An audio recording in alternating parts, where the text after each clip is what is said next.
हज़रत लूत अलैहिस्सलाम के वालिद का नाम हारान था, जो हज़रत इब्राहीम अलैहिस्सलाम के सगे भाई थे। यानी हज़रत लूत अलैहिस्सलाम हज़रत इब्राहीम अलैहिस्सलाम के भतीजे थे।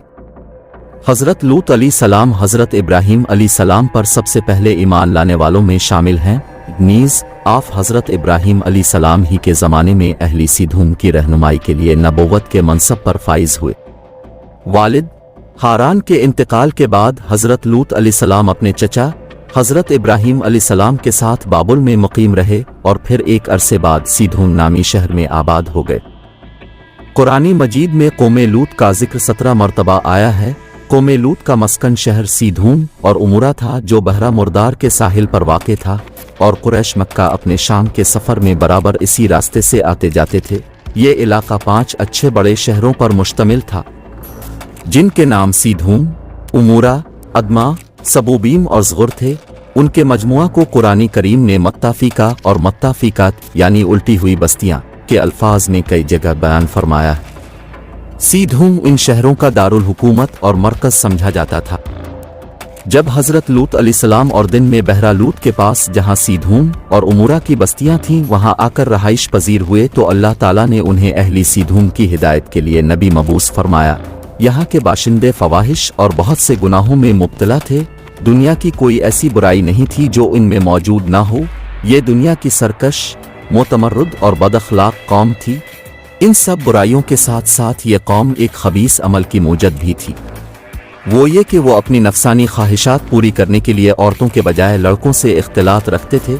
दुनिया की कौमों में इस अमल का अब तक कोई रिवाज न था। यही वो बदबख्त कौम थी जिसने इस नापाक अमल को शुरू किया था, और इससे भी ज़्यादा बेहयाई ये थी कि वो अपनी इस बदकिरदारी को ऐब नहीं समझते थे, बल्कि खुलम खुला फ़ख्र के साथ इसको करते रहते थे।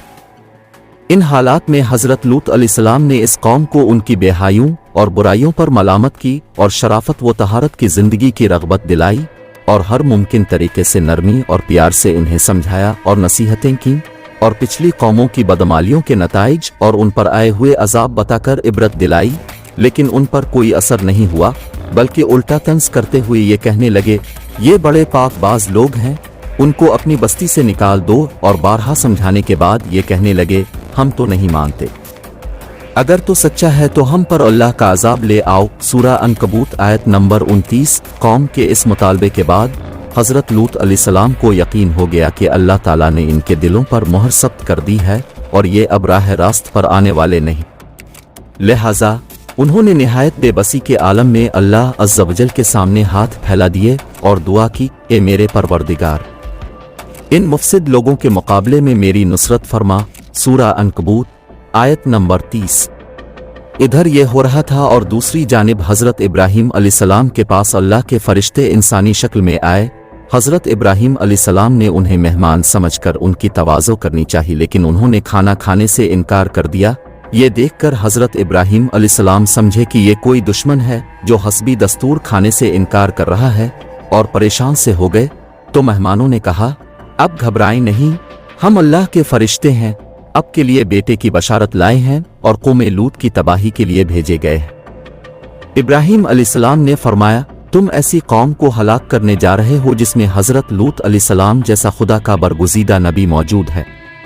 उन्होंने कहा, हमें मालूम है, लेकिन अल्लाह का यही फैसला है कि कौमे लूत अपनी बेहयाई और फवाहिश पर इसरार की वजह से ज़रूर हलाक होगी, और लूत अलैहिस्सलाम और उनका ख़ानदान इस अजाब से महफूज रहेगा, सिवाय लूत अलैहिस्सलाम की बीवी के वो कौम की हिमायत और उनकी बदमालियों में शिरकत की वजह से अजाब में मुब्तला होगी। फरिश्ते हज़रत इब्राहीम अलैहिस्सलाम के पास से रवाना होकर सीधूम पहुँचे और लूत अलैहिस्सलाम के यहाँ मेहमान हुए, और यहाँ ये फरिश्ते खूबसूरत और नौजवान लड़कों की शक्ल में थे। हज़रत लूत अलैहिस्सलाम ने उनको देखा तो बहुत परेशान हुए कि अब न जाने कौम उनके साथ क्या मामला करेगी। अभी वो इसी परेशानी में थे कि कौम को खबर हो गई और वो लूत अलैहिस्सलाम के मकान पर चढ़ गए और मुतालबा करने लगे कि उनको हमारे हवाले कर दो। हज़रत लूत अलैहिस्सलाम ने उन्हें बहुत समझाया, लेकिन वो ना माने, तो उन्होंने सख्त परेशानी में कहा, काश मैं किसी मजबूत सहारे की हिमायत हासिल कर सकता।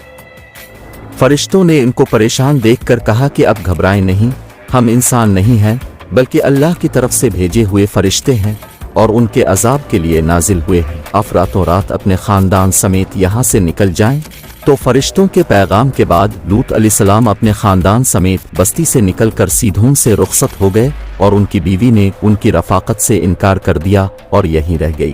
جب رات کا آخری پہر ہوا تو عذاب شروع ہو گیا۔